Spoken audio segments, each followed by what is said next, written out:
Okay, so next audience question, and Ms. Sterling is first to respond. Hi, my name is James Gentleman from Minneapolis. As a gay man, I, for years have supported the Libertarian Party, specifically because of their position on gay rights since 1971 when it was founded.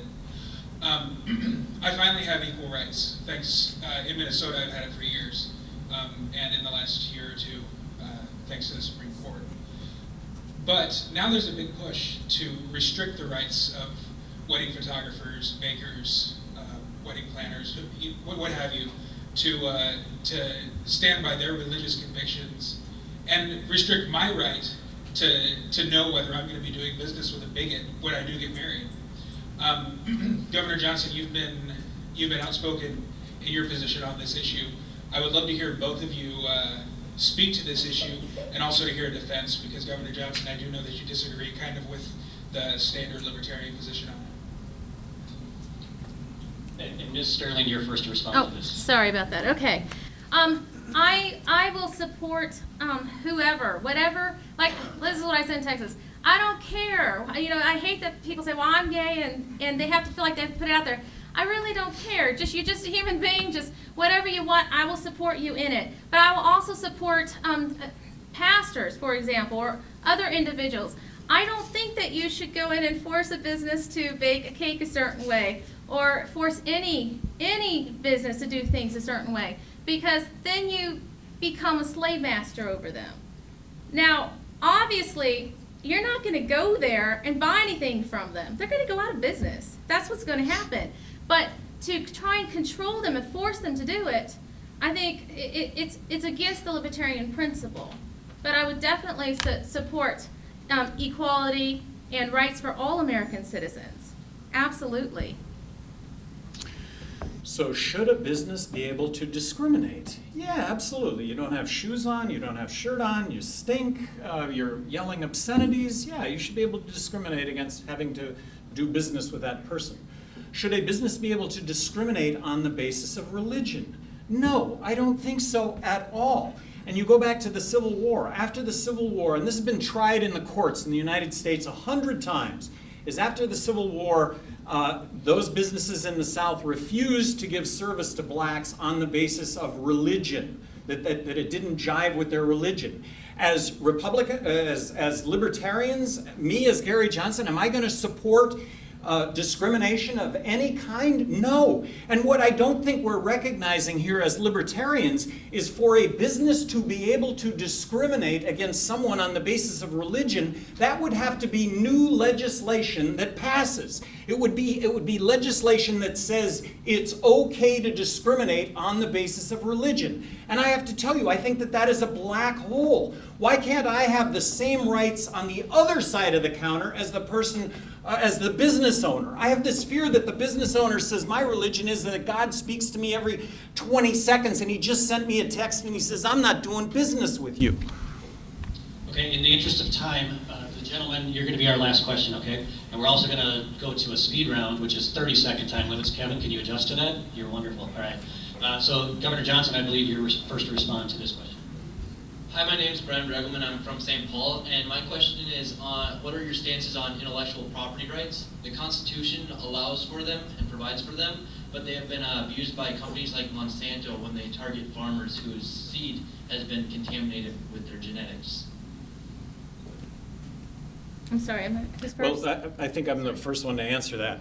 Look, this is not one of those black and white issues, in my opinion.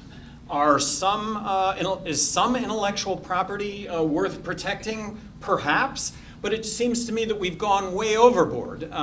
That innovation that all of us wake up one morning and seem to come to grips with have now been granted an intellectual property right on that. So really, this is just having somebody at the helm with good common sense and being able to determine the difference between the two. And of course, that would be the administration of the agency overseeing intellectual property.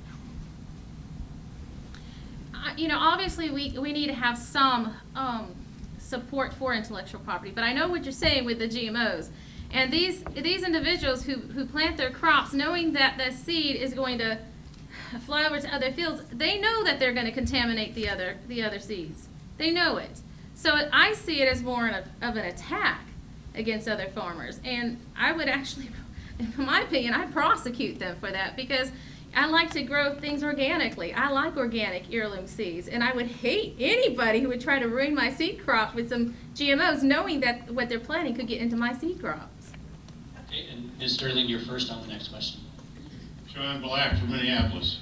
Jack Kennedy said that Washington, D.C. combined Southern efficiency with Northern charm.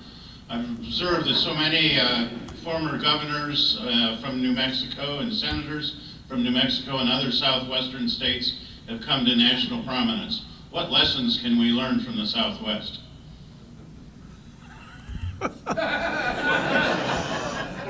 And Ms. Sterling, you are first to respond. Okay. You know, I'm gonna have to pass on this. Okay, I'm so sorry. I'm just gonna pass because I don't feel that I can answer this question. Would you like to answer it as far as the geographic place from which you come? Okay. It's just hard. This is what it comes down to. Is every state's a little bit different. Every state has different things to offer. And when you have individuals who come, let's see, New Mexico or wherever, and you have the North, you have people who see things a certain way based on what their environment is. Okay, and it's just a matter of trying to come together. And that's something, and that's why I don't want to say too much on, because it's not, I see Americans more, I can see us coming together on these issues. I don't have any, I don't really have anything that I can add to it. That's what I'm trying to say. I'll let Gary do it. I'll just dig my hole deeper. Well, I think I have a unique perspective, having grown up or having been born in North Dakota, having lived in Minnesota for 1 year, having lived in South Dakota for 8 years prior to moving to New Mexico. Minnesota, North Dakota, South Dakota, statistically, best place to raise a child in the entire country. That's just a statistical fact. But when it comes to New Mexico is like 48th, 49th, I mean, depending on which poll you look at.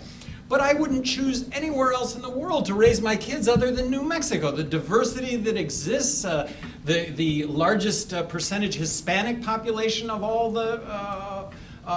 the states, there's a diversity there that can't be measured by these statistics. So I just, like I say, that's my perspective. There's just good everywhere. And Governor Johnson, you're first to answer this question. Hi, Davi Barker from Earth. I wanted to ask... From where? From Earth. I wanted to ask for some clarification on something that Gary said during the ISIS question, but from the sound of it, Ms. Sterling has some expertise here too, so I invite her comments also. I think you said, maybe I misheard you, or maybe I just don't understand, that you would follow Saudi Arabia's example in dealing with ISIS. And I don't quite know what Saudi Arabia's example is or what of it you wish to emulate, so I wonder if you could tell us. The cutting off of funding. They have taken aggressive steps, understanding where the funding to ISIS, to where the funding comes from, and the government has cut off that funding. So have the Emirates cut off that funding. Do you Now, mean they were funding ISIS and then stopped? yeah, they were funding organizations that directly then contributed to ISIS, yes. Okay. Specifically the Muslim Brotherhood. Saudi Arabia is still funding the proxy armies. Saudi Arabia, it's all about natural gas. Iraq and Qatar have natural gas pocket right between them. Iraq wants to get that gas from Iraq to Iran to Syria, under the Mediterranean to the European market. Qatar wants to get the gas too, but they have to go through Saudi Arabia, and then they got to go either through Iraq or Syria, okay? Then to Turkey, then to the European market. Problem is, the president of Syria, did not want to do that, and that's why we have ISIS right now. Saudi Arabia, Qatar, and Turkey are funding ISIS. Okay, that's what's going on. ISIS is Al Qaeda. And Ms. Sterling's first on the next question. So I currently work as a terrorist financing investigator, and a large part of my work is the U.S. Patriot Act. which a lot of people disagree with because of the privacy rights that it takes away from. So I guess my question would be, what kind of reforms would you plan to make on the U.S. Patriot Act so that we can still kind of monitor any types of terrorist financing or anything like that? We have to have some way to monitor our enemies. We have to. But right now, required by law, we need a court order we should have a court order to monitor an American citizen. Right now, I guess there's some kangaroo court that they get these court orders through, from what I understand. And it's just a violation of the rights. So I want to make sure that if there was a court order indeed, then the court order to gain that information would be handled correctly. Well, I would repeal the Patriot Act, but I would convene a meeting with individuals like yourself to fully understand exactly what is being collected, and the whole notion of metadata, 110 million Verizon users. There should be a way to, in fact, have due process, that we would be able to monitor potential terrorists, but as President of the United States, the magic of being able to convene the people that actually know about this and what we are doing and what we might be doing, and then emerge from that with a better going forward situation. Okay, and we're now time for our final audience question, and then it'll be time for closing remarks. And Governor Johnson, you are first on this final question. Hi, Andy Fisher of Minneapolis. I was surprised during talking about fiscal policy questions that the most invasive tax on Americans never came up, which is the inflation tax. You know, we've got the monetary base of the U.S. dollar, which has increased fourfold in the last 5 years. What's your stance on the Federal Reserve? I would abolish the Federal Reserve if given the opportunity, and earlier I mentioned that I think our downfall is going to end up to be the horrible inflation that's going to accompany what we're currently doing. Look, it's a rigged game. The Federal Reserve gives, in 2008, the Federal Reserve gave banks 0% interest to keep all these assets on the books. If those assets would have been turned over to you and I to potentially purchase, those of us that had been prudent in our lives and had savings accounts, we could have taken advantage of that situation. But no, we weren't allowed to do that, and arguably real estate values have returned to what they were, but none of us were able to take advantage of that. As far as the Federal Reserve, we need to audit and then abolish. It's only going to get harder. This is a rigged game. We are under a strategic economic attack in our country. And more families, our middle class, are going to continue to fall into poverty. And it's happened since 2008. It's going to make it more difficult for the average American to get into office and to do anything about it. So I could say one of the other parties will take up this fight. They won't take it up. This is going to be a fight the Libertarian Party is going to have to take up. And we're going to have to do it immediately. We cannot really wait any longer. Thank you.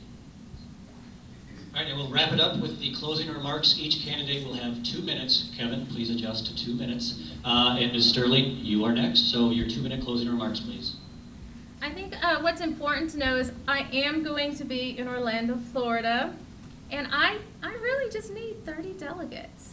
So I know some of our other leading candidates, they're going to get their delegates, okay?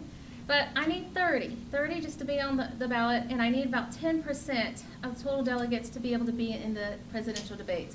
I really want to be in those presidential debates, even if it's just to offer a little bit more than what the Stawson debate offered. I'd like to be up there. I think there's maybe one or another candidate that I'd like to see him up there. Actually, it's Dr. Feldman. He was going to be here tonight. And I'd love for us both to be involved in that. But I'm looking for 30 delegates who could take a chance on me. You don't have to ultimately vote for me, but just help me get in those debates so I can debate along with the other candidates. And if you're interested, you can contact me at pastorshaunasterling@gmail.com or find me on Facebook. I actually love to talk to people. If you find, I'm a counselor. I'm a non-fee counselor. If you find me on Facebook and you just start wanting to talk to me, I will talk back to you and I'll tell you a lot more about me and answer all your questions. But it's just 30, and I'm going all across the country. Let's see, I was in Texas on the 8th. Then I drove all the way down to Miami-Dade, and I was there for a town hall, then a debate. I came home for 1 day to see my little girl. She's 9 now. And then I came up here to this debate, and then next weekend I'm not doing a debate. Then after that I go to Kansas, and I think you're going to New York, aren't you? Are you going to New York? Yep. They're going to be going to New York, and I'm going to be going to Kansas. So we really need your support, and Gary's going to get all his 30 delegates. I know he will, because they already got their hotels and everything purchased because they're part of his campaign, so he's going to get them. So, I just need 30 to send my way. Thank you.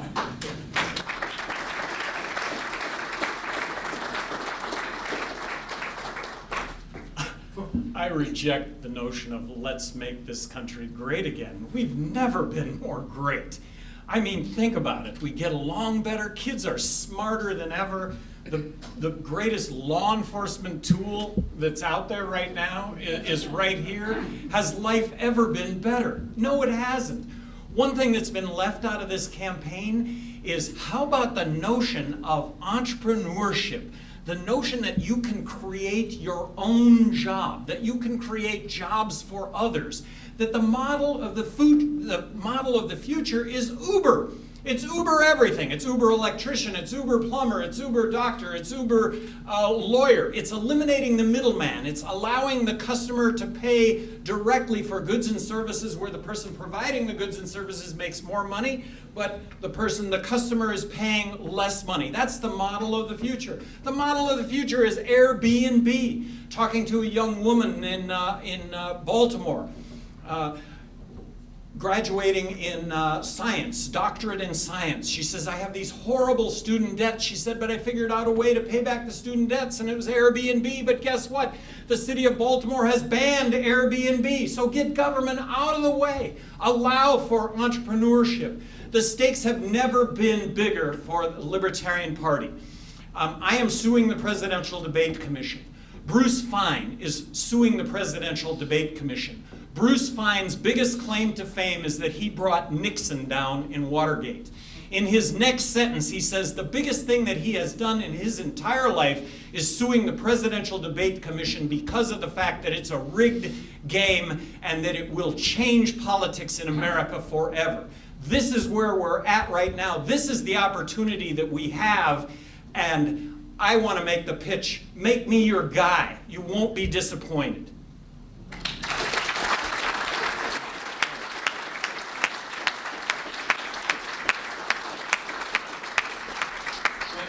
That concludes our presidential forum. Again, I would like to thank both candidates, Governor Gary Johnson and Ms. Shauna Sterling. Thank you so much for coming here. Thank you for the wonderful answers. And as you know, we're huge fans of both of yours and look forward to supporting you going forward. So thank you so much for spending the day with us. We appreciate it. And a big round of applause.